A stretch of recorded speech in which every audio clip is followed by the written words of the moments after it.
notoriety is a part of the theme of this programme tonight, then now we meet someone who's been described as, quote, the most notorious sex bomb of our time.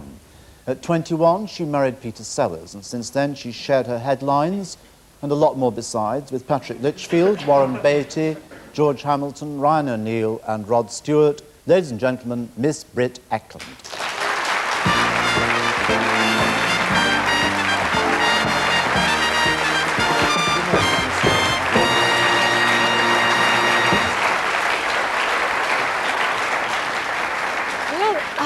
I'm glad you didn't leave anyone out.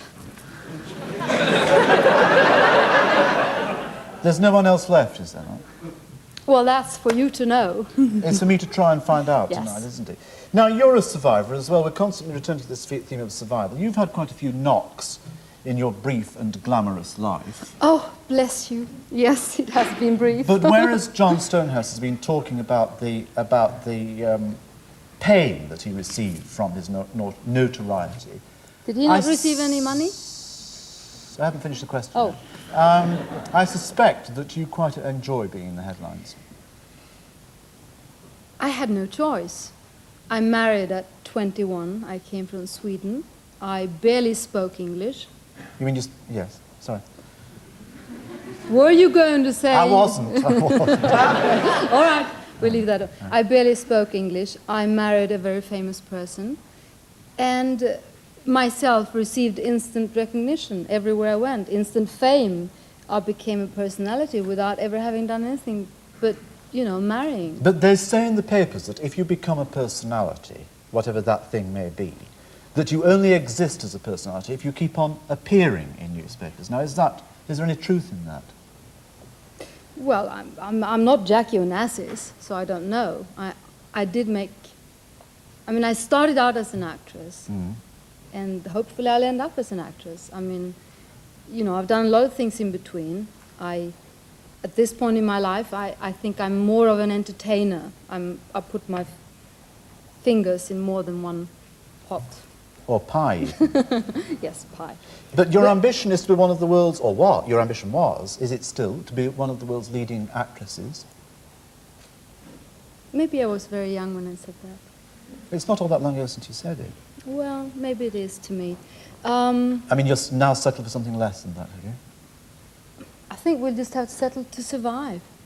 It's you know, the 60s gave us so many ideas and illusions and such a lot of artistic merit in such a short space of time that it was very difficult to live past the 60s and survive. And I did. Haltingly at times, but I did. Now, look here, if you've dropped that high ambition to be one of the world's 10 best actresses, what then is the best thing, do you think, that you have done so far in film? What's the best thing you've done? That I've done? Yeah. Oh, I don't know. But you I've done not hundreds, but I've done about 28, 30 films. If people go to the cinema and pay the money to see you, and write you letters and propose all kinds of things, I think that's, you know, what more can you ask for? Well, I'm asking if you have one favourite, that if everything else is destroyed in the Ekland archive, is the one thing you'd want to... But it won't be, because I've given it all to the Boston University. They requested it. Right, that was a quote. Good God, this craving for respectability. No, it's true, they asked for it. You can ask my manager, he's here tonight. No. You must, why are you not answering this question? You must have one thing which you said, that really, I'm very good in that picture. Yes, all right. I thought I was very good in Royal Flash.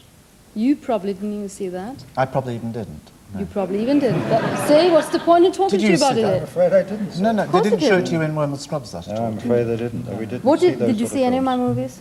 No, I didn't see any of yours when I was in the Scrubs. They didn't show me You're on a big movies selling job tonight, Ekland. We're all going to have to go out and watch this after you. Well, no, I have done movies that were very good. Yeah.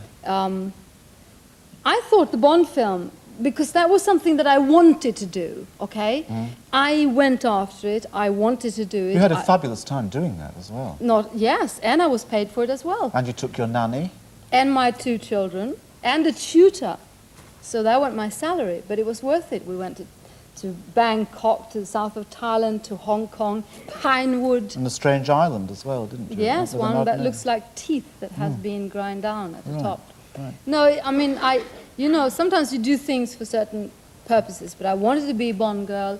I felt that if I could be that, you know, I had visions of Ursula Andress walking out of the water with the knife and the bikini.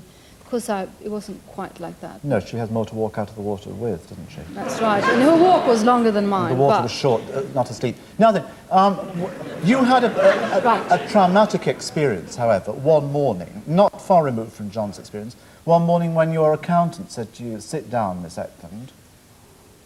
There isn't anything left." Yep. I shouldn't laugh, but you can always laugh. Yeah, it's true. Well, he's trying to teach us to look at our past experiences as a kind of distance and reserve that will help us to get through it. So what did you think that morning? I took a London bus for the first time in my life. And you have to understand I was not born in London or England. And I was married to, I suppose, a superstar. And we always drove around in limousines. And I went to Gray's Inn, because I think that's where they live, you know, the lawyers. They all live in Gray's Inn. And they told me it's all over. And I said, all right. I went back to my Were bed. you not angry with them? No, because I feel that you are the only person responsible for you. So therefore, there's no point in putting it on you or you just because you happen to represent me in whatever matter. And I went home. You then did a bold thing, Britt. You actually said to your agent, I'll now do anything. I'll work at I'll do anything. And I did. I had a beautiful, beautiful yellow Maserati, a Maserati Ghibli, which was as long as this room and impossible for a woman to drive. I sat on the cushion. And it was, I mean, my muscles were this size. And I sold it. And I sent my daughter to Sweden, to my family. And I lived in a bedsit. And I did everything. I did Des O'Connor. There you are, you see.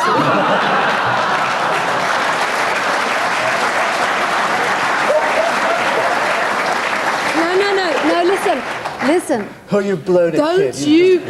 Don't you laugh. Oh. Des gave me a chance. You're watching me tonight, bless you. Good he paid a lot more than you did.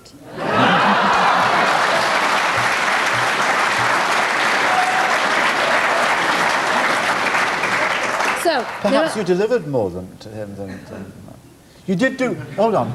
Wait a minute, we got an audience here. No, hold on. You did when in the taking of any kind of film, you did an awful film called Percy.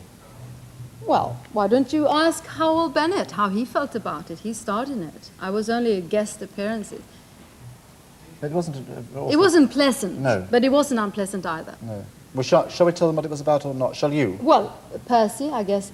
Maybe it's only in Australia. Australia say Percy. You know, for the... I don't know. But you're in Australia.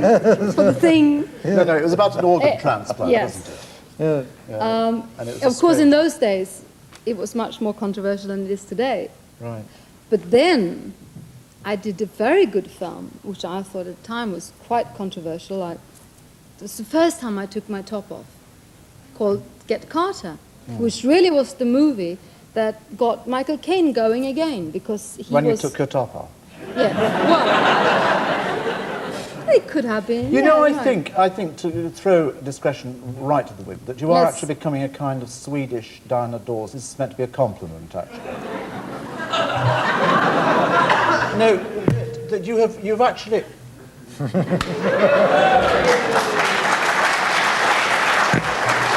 Well, at least let me have a... Again, you've actually relaxed into being Britt Ekland. You're not trying to be anything that you're not. You want to be a chat show hostess, or did. Are you still wanting that? Well, they want me. They do. And they'd be mad not to employ you. You want to do a chat show with all sorts of males, don't Yeah. you? Who would be your first three guests? Oh my God, I'd be very simple. Warren Beatty, Ryan O'Neill, and Rod Stewart. See, they like that. They like it.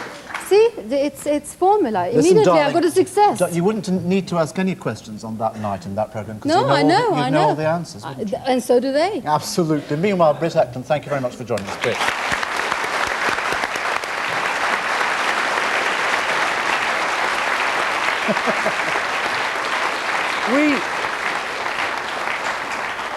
We end tonight with music and a new single, possibly the 29th hit single from The Hollies. It's called, perhaps very aptly for tonight's programme, Take My Love and Run, The Hollies.